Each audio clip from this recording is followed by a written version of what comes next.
Good morning, everyone, and welcome to our very first virtual CPD Summer School. My name is Jessica, and I am a project officer at the professional development team at Cardiff University.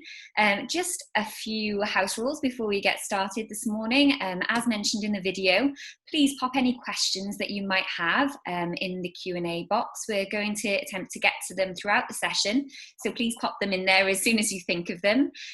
Also, bear with us, we're all working from home, so if there's any sort of internet gremlins or any issues like that, we're working as hard as we can on that. Without further ado, it's my great pleasure to introduce Manjula Bray. Manjula is one of our CPD trainers who delivers as part of our Open CPD programme. Thank you very much, Manjula.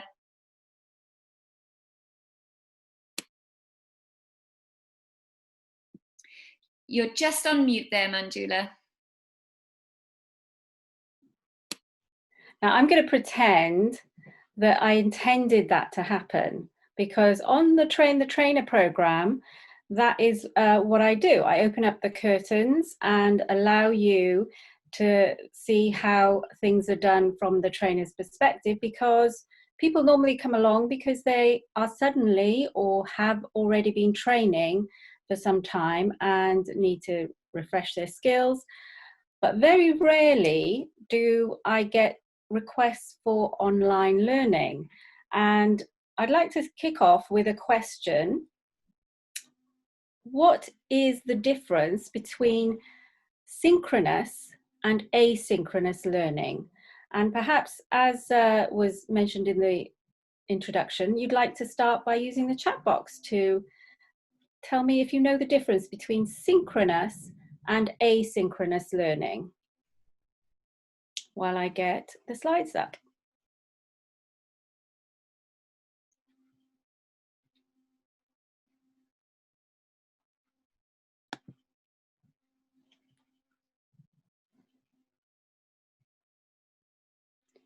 Any responses coming through, Jessica?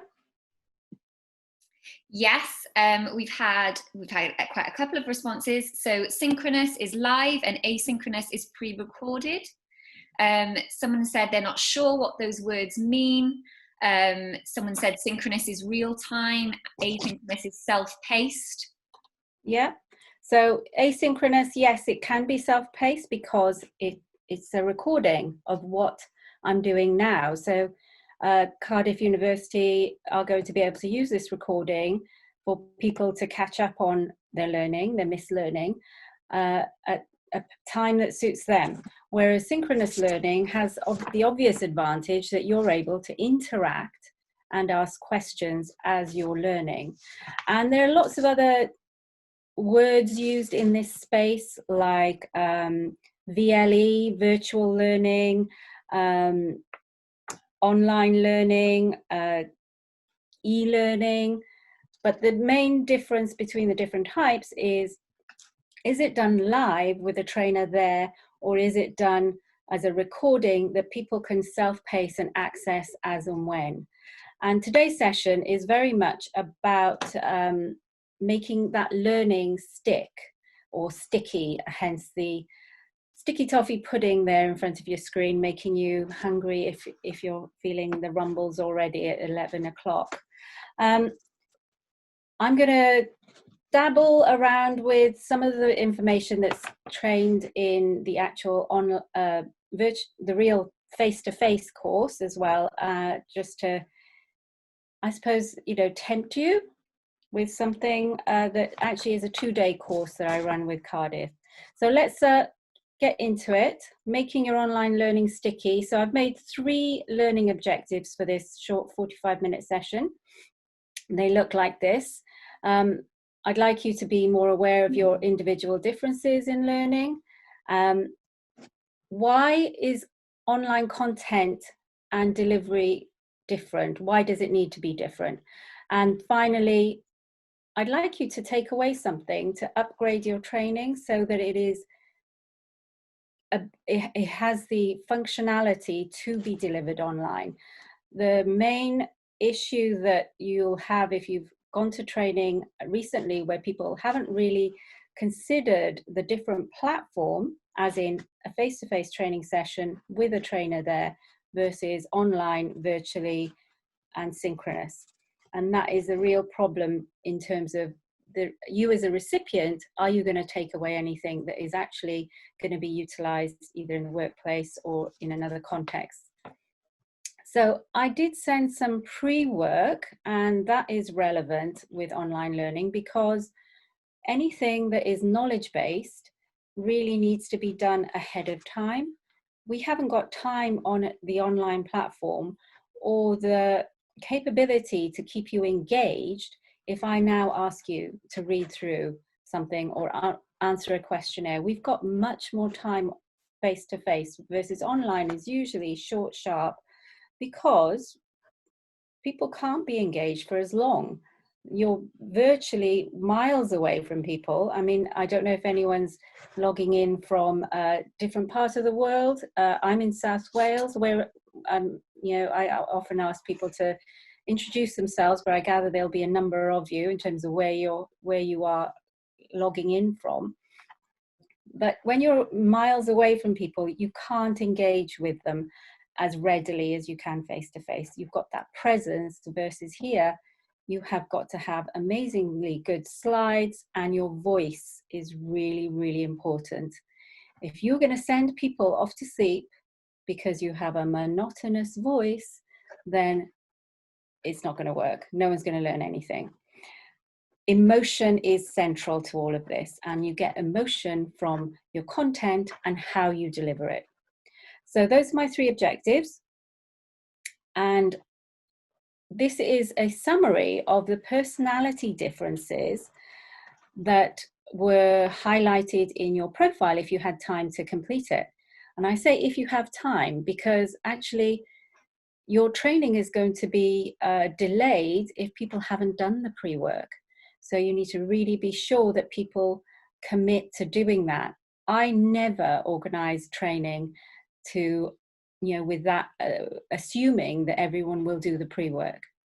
So I always can design my training to make sure that I'm not delayed in delivering for everyone else if someone hasn't had the time.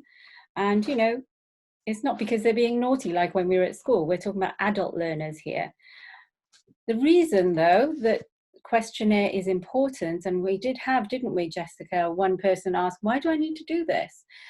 I really ask people to do the questionnaire, the Myers-Briggs type questionnaire, because the more aware you are of yourself and your preferences, the more in tune you will be when you design your online training to address the differences between you and them, because the inclination is likely that you are going to go for your style of preference. So looking at these scales, you've got the blue is the EI scale, so that's from the first letter, extroversion or introversion. You've got the SN, which is sensing and intuition, thinking and feeling, perceiving and judging. Now, what I'd like to do, if your first name maybe starts with an A, use your animation tools, and you'll see that at the top of your screen, you've got a pencil icon that says annotate. And if you press on that, you'll have draw, text, stamp, spotlight. Have a go.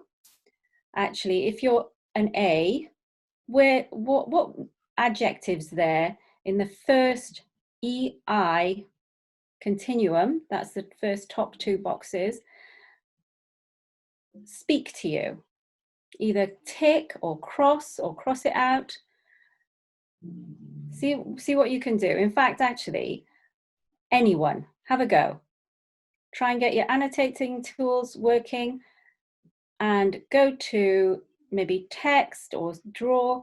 Press on that and you can choose a squiggly line, a straight line, and you're just going to draw across it.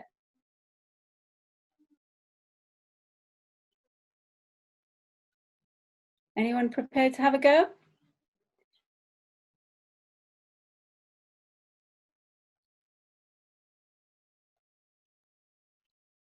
Perhaps you could write in the chat box if you're struggling.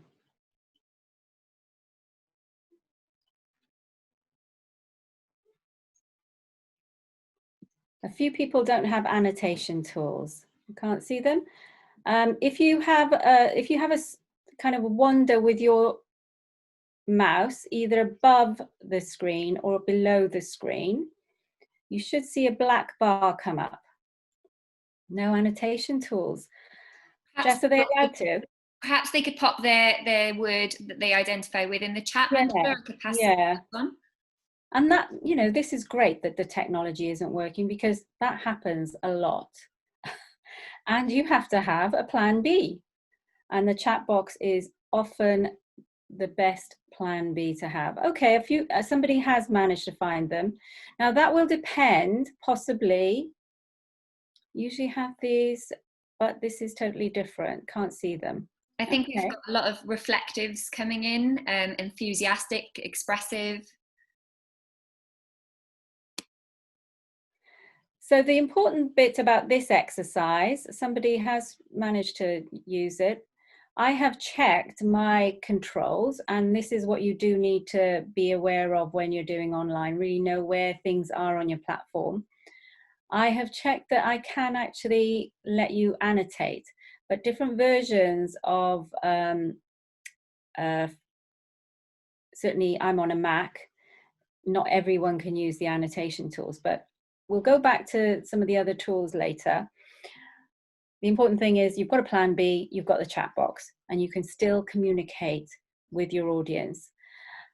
Now, the point is, if you're reflective, as Jess said, an awful lot of people are, then the implication is that you are going to have a different style to others, if that's a strong thing in your personality. And the opposite to that might well be somebody who's very active. So is your training style going to engage with them? The chances are you're going to revert to what is preferred for you, revert to what we call type. And so you need to be aware where you are on these adjectives, on these continuums, so that you can design your training and your content and delivery to engage with opposites to you, because it'll be easy to engage with people who are like you. And so on that front, you've got, where people get their energy from is the blue continuum of extroversion and introversion. The reflective person gets their energy from having time to think through ideas, whereas the active person tends to do something, then think about it, then do again. Flipped for the introvert. In terms of the second scale, are you more of a big picture thinker, see themes, or do you like detail, sensing? That's going to have an impact on what you put in your course. Thinking and feeling scale is how you make decisions. Are you making them based on logical, structured thinking, or are you more a heart-based decision maker, feeling? And then the final continuum, perceiving and judging, is about how you prefer to live your life, how you are. So if you're a judging type of person, you may well do your food shopping, going to Tesco's or wherever with a list that is, if you're an extreme judging person, then you will do it according to aisle. And you might even only buy things that are actually on a 2-for-1 or, on sale or an offer. Whereas the perceiving person hasn't really thought about very much in terms of what they're going to have for dinner tonight, let alone a week later. So your styles are all going to be very different. And that is why I shared this with you. You always need to think about how self-aware are you, so that you can accommodate different styles that you're going to be training in. And hopefully you found out some stuff about yourself in those reports. But a company called GE, General Electric, huge American organization, have been using online virtual synchronous learning for a number of years in their leadership program. And they use this model called AGES.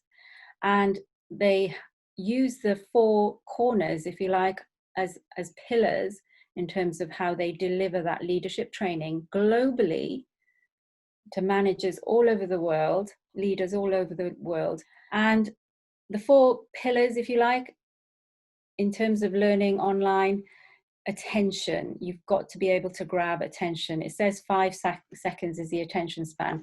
We all know we make our mind up really quickly about people when we're recruiting, for example. Within 7 seconds, you could have made up your mind about who's going to be right for the job or whether they have a chance at all. And in terms of emotions, that is something that we really don't take advantage of maybe as much as we could, because when people are slightly stressed, their learning is better. If you think about mistakes you've made in the past, where you've had your fingers burnt, the emotion, the level of arousal that would have been within you would have been strong enough for your memory to be really embedded quite deeply. We tend to remember the bad things that happen much more readily than the bland or, okay kind of things that happen to us. So emotion, heightened emotion, is something you can really play with when it comes to learning. In terms of time is, learning is a journey. It takes time for people to make sense of information, and it's really important that you space it out. So think about overall the time you're talking about in terms of people acquiring a new skill or knowledge, because they need to get their own head around it. We talk about that a lot, don't we? We say, over time you need to organize your thoughts and thinking. And then space learning. Longer term recall is best when we learn over several sittings. It doesn't have to be the same thing again and again.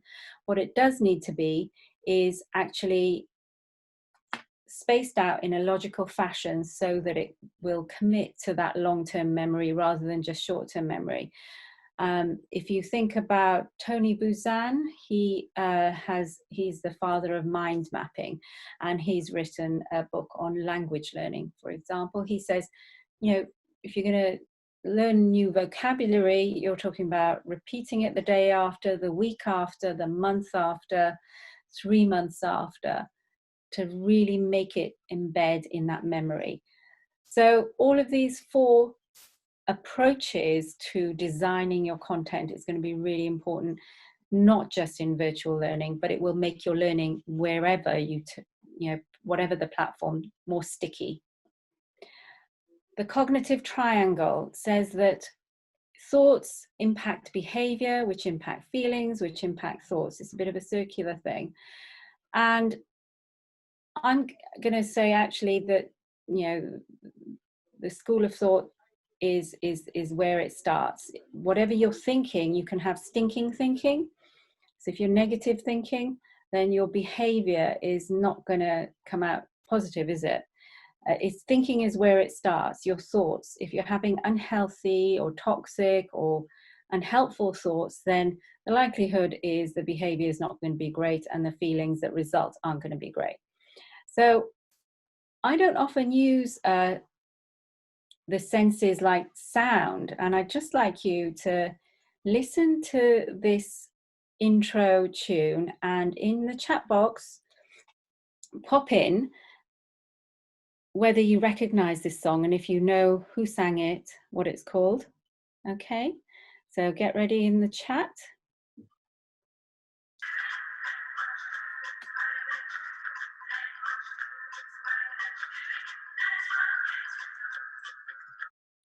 Okay, how are we looking? Yeah, we've got quite a few suggestions coming in for the correct answer. Good, I'm glad you didn't say it. Yeah, and someone's actually been very, very specific. So yeah, some good answers coming in. Well, if you want to make a note of that one. Yeah. And perhaps can you unmute that person to tell us all who it was? Who was it first? Let's have a look. Let's try Jane. Jane, do you want to have a guess? It's Bananarama featuring Fun by Three. Yeah. All the other way around. around. Oh my God, well done. People normally get Bananarama, but they don't get the Fun Boy 3 bit. How can you forget Robert Smith? That's the question. Mute me now before I start observing on that. It is an irritating tune that people start singing away, don't they? And so I guess, think about using audio as well. A lot of trainers may have, mood music, and I'm not talking about romantic candlelit dinner, but it's quite frequent that on your entry coming into the training, maybe there's some music that is high energy, gets people alert and ready to learn. Think about using music. It's certainly not something I use a lot, but online is so much easier. You can just put a YouTube clip in, as I did. But essentially, anything in your toolbox to get people to do or have something different. That's what training is really about. The point is that you want to get people from A to B, as in where they are currently with their knowledge or skill or ability, to a higher level. And you want to do that in a bit of a hurry. That's why you do training, because they could probably get there in their own time. But as a coach, as well as a trainer, I know that, with facilitation, with support, they're going to get there quicker. And that's what, your learning objectives are all about. So the knowledge is knowing what, and as I said previously, if you want people to have a greater level of knowledge, give them knowledge pieces with your online training beforehand, and then think about testing them on it or using that knowledge in some way. And this is a real opportunity to get creative. How can you impart that knowledge and embed that knowledge in a creative way that's building on what you've already given them? But the attitudes and skills is very much on the online platform. And this is the most difficult bit to train online. Skills, the know-how, I mean, IBM, for example, use an awful lot of online training to in situ in the workplace by asking people to do the knowledge piece first, then fix something or code something while they're in the group learning and able to get feedback in real time with the trainer, and then go back and do something in between. And they may have a whole day's training, but actually only 3 hours of it maybe is online, and people are logging in and logging out at precise times to embed that skill. But attitudes, much more difficult. And you can use things though like breakout rooms to have group discussions. In fact, 85%, it's been said, is of what you can do face to face can be done online, which is pretty significant really. And I think people have really bought into that because we have no option right now with the restrictions around COVID and social distancing. So I have actually put some of my key courses already online because they did lend themselves to things like breakout rooms and that sort of thing. But essentially we're talking about an enhanced ability from where people start in the first place. And in terms of behavior change, talking about that attitude circle of the Venn diagram I just shared, you may have heard about this guy, David Halpern, in the nudge unit in government circles. And this was all about changing social policy so that we could instill behavioral change in the population. Has anyone heard of the nudge unit? Maybe you'd like to put your hands up, yeah? Thanks, Tom. And Judith, Emma, Rian, Jane. Great. And if you have, then perhaps, thanks, Angharad. And everyone seems to have a good grasp on taking their hand down as well. So thank you for that. My screen otherwise would be totally invisible for all the hands up. And they're playing to these, I suppose, preferences, human nature, essentially, to do things in certain ways so that we can change behavior for the better of the whole, and at an individual level, so that the whole society benefits. So it doesn't always go as planned, but these are the kind of behaviors we're talking about addressing.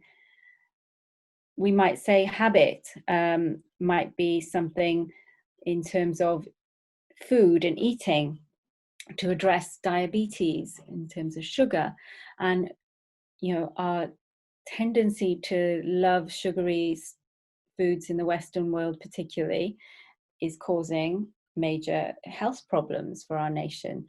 So what can government do to help alleviate some of that? Scary statistics about diabetes come up regularly, don't they? And in terms of the reason I'm sharing this is because what we're trying to do when we're training on behavior change, attitudes, etc., they're really deeply inbred in us, and we're not always aware of them. So as a trainer, if you're trying to change that, that's a big deal. There's maybe stuff like reflection you need to think about, people doing exercises. I'm not sure that an awful lot of people come to the train the trainer day on that kind of thing, but something you can do quite readily in face-to-face, but also online, is use some of the memory tools like acronyms. And actually the model is named after those behaviors. And the first bit is mind. So there were more, 5 more letters that started those different behaviors. Can anyone guess what the model is called? Right, type it in the chat box. Any answers, Jess? Nothing quite yet. Oh, mind mapping? Nearly. It's 5 letters and it's this picture here. Mind space? Yeah? Yeah, we have got 2 people who, yeah, that's right. So the nudges are here below, and this is something you can do to engage people and get them interacting if your annotation tools worked, is develop a word search. And I created this with the teacherscorner.net for free. So you can, anything that's got volume, you can start doing some fun things. I often use this at the start of my session and have that as the holding screen, so people can be primed, which is one of the mind space elements, prime them ready to learn about a particular topic. I did one the other week for my legal coaching, and so it was all about the 9 strands of diversity in the legislation around that, and they had to find the 9 strands. So think about using good old-fashioned things work online as well. And people can stay anonymous online, which is unusual for obviously a face-to-face session. They can, I believe introverts will more readily participate because they don't feel that intimidation from the more dominant extroverts perhaps in a training session. And also sometimes in training people know each other and hold back, whereas not seeing each other, which you have a choice of obviously, but not seeing each other lets people fully participate and fully engage. I do an online coaching program with just groups of 8, and they meet regularly for 6 weeks. And half of them didn't want the others to know who they were. So of those 4, 2 actually never put their webcam on. The other 2 just use a pseudonym, a different name. And because I'm the only one who can see everyone's name, that was fine. You know, again, taking you back to individual differences, you need to be alert and aware of that at all times. So let me just touch on the toolkit I mentioned earlier. And I've used a different platform here because actually I've had to, with my clients who don't want to use Zoom because they fear security issues, have used different platforms. So Big Blue Button is one of them that is quite similar to Zoom, but is configured in a different way. I prefer Zoom, but it has the same stuff. So you've been using chat. Jessica has put everyone's webcams on hold. Webcams, in terms of how many people you can see at the same time on the screen, will vary. It's normally, for this platform, I could only have 10 webcams running simultaneously. That means 10 pictures of people live. And for things like webinars, you will tend to find there's less of this functionality because it's really a presentation tool, a webinar, to a lot of people. Whereas, and Zoom have that as well as the training kind of arm of it. But think about your training, how many people are you going to have, and that will dictate what tool you are able to use. Another one that I've also used is called Blue Jeans. So webcams, how many you need, audio, communicate using high quality audio. And in fact, today I have forgotten to use my microphone, my headset, but things have moved on so well that audio, you don't necessarily have to use it yourself, and actually participants just need to be advised that they need to turn other things off so there's no feedback coming through. And then I've asked for hands up, but you can get emojis that express you know, smiley face, or arrows that say go faster, go slower, so that you're constantly getting feedback from your audience and you can adjust as needed. The breakout rooms I mentioned, I use a lot of those, and you can continue to just pretend you've got separate rooms in your virtual space. So I can send 3 of you off or 5 of you off, and Zoom certainly does it really easily. Simply ask it to allocate your audience to X number of rooms with X number of people. It'll do that really easily. It can do it randomly. This particular platform actually allowed individuals to choose which room they'd go into. So see what works for you. Polling is voting, as the name implies, so you can have some questions ready and ask people to vote. This one was really nice and easy, just had A, B, C, D, E, and you could do it on the hoof, and which you can do with Zoom as well. I'm screen sharing the slideshow, but I can screen share other things, as you'll see in a moment as well. And then multi-user whiteboard. So to bring things to a close, I'd like to just touch on the ADDI learning model, and it's an instructional design model that we use in the training. In any kind of training, whether it be for synchronous or asynchronous, online or face-to-face, you're going to need to start with some sort of analysis of the subject matter, and then analyze who that subject matter is being designed for in terms of their preference, their needs. And there's nothing to, if you're going to assume things, you're not going to hit the mark. So you do need to interview people, not just the manager of the people you're going to be training, but the actual individuals. And ideally, you'll have somebody who's performing well to show what standard you need to get up to in terms of abilities after the training, so that you can set up your objectives. And from those objectives, you can think about how you're going to design your learning intervention and develop that and try it out before implementing it, and importantly, evaluate at the end. This is, I say at the end, you need to think of it at the beginning, how deep an evaluation you're going to be doing. And we talk about the different levels on the 2-day training as well. Is it just a smile, happy sheet, or are you going to be looking at, has your intervention changed behavior, skill, or knowledge? Are you going to test it, or are you just going to ask people, did they enjoy the training? So that's really an overview of what we do in the 2-day program.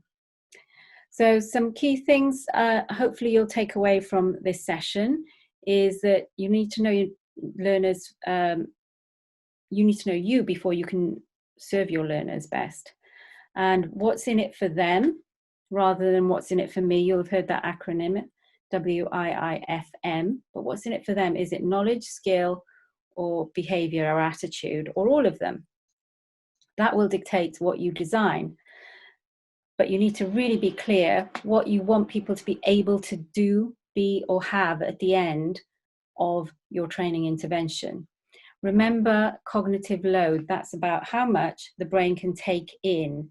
And we talked about, or at least I presented a little bit around the ages model and the mind space model as well, to think about what is the human brain capacity capable of doing that. 5 seconds straight away to get that attention, thinking about emotion, etc. But there's going to be diversity in your audience, so remember that too.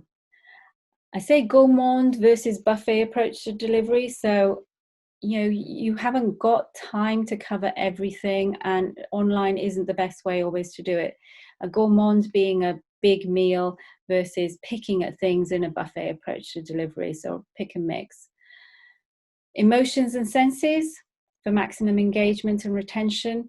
And there is a rule of thumb that you should be getting people to do something, say something, interact with you roughly every 4 to 5 minutes, whether it be a hands up, put something in the chat, open up a mic, get people constantly doing things. And that takes a lot of detailed design. Think about platform functionality. Will it do what you want it to do? Has it got capacity for more than 10 people's videos all in the same session? If you're speaking to more people, you do need a co-host, like Jess has been a co-host for me, or a producer who can help you deliver and take questions, because as you've seen and I've evidenced, it's tough doing everything technological as well as training on the matter. Keep calm. That's my big tip there.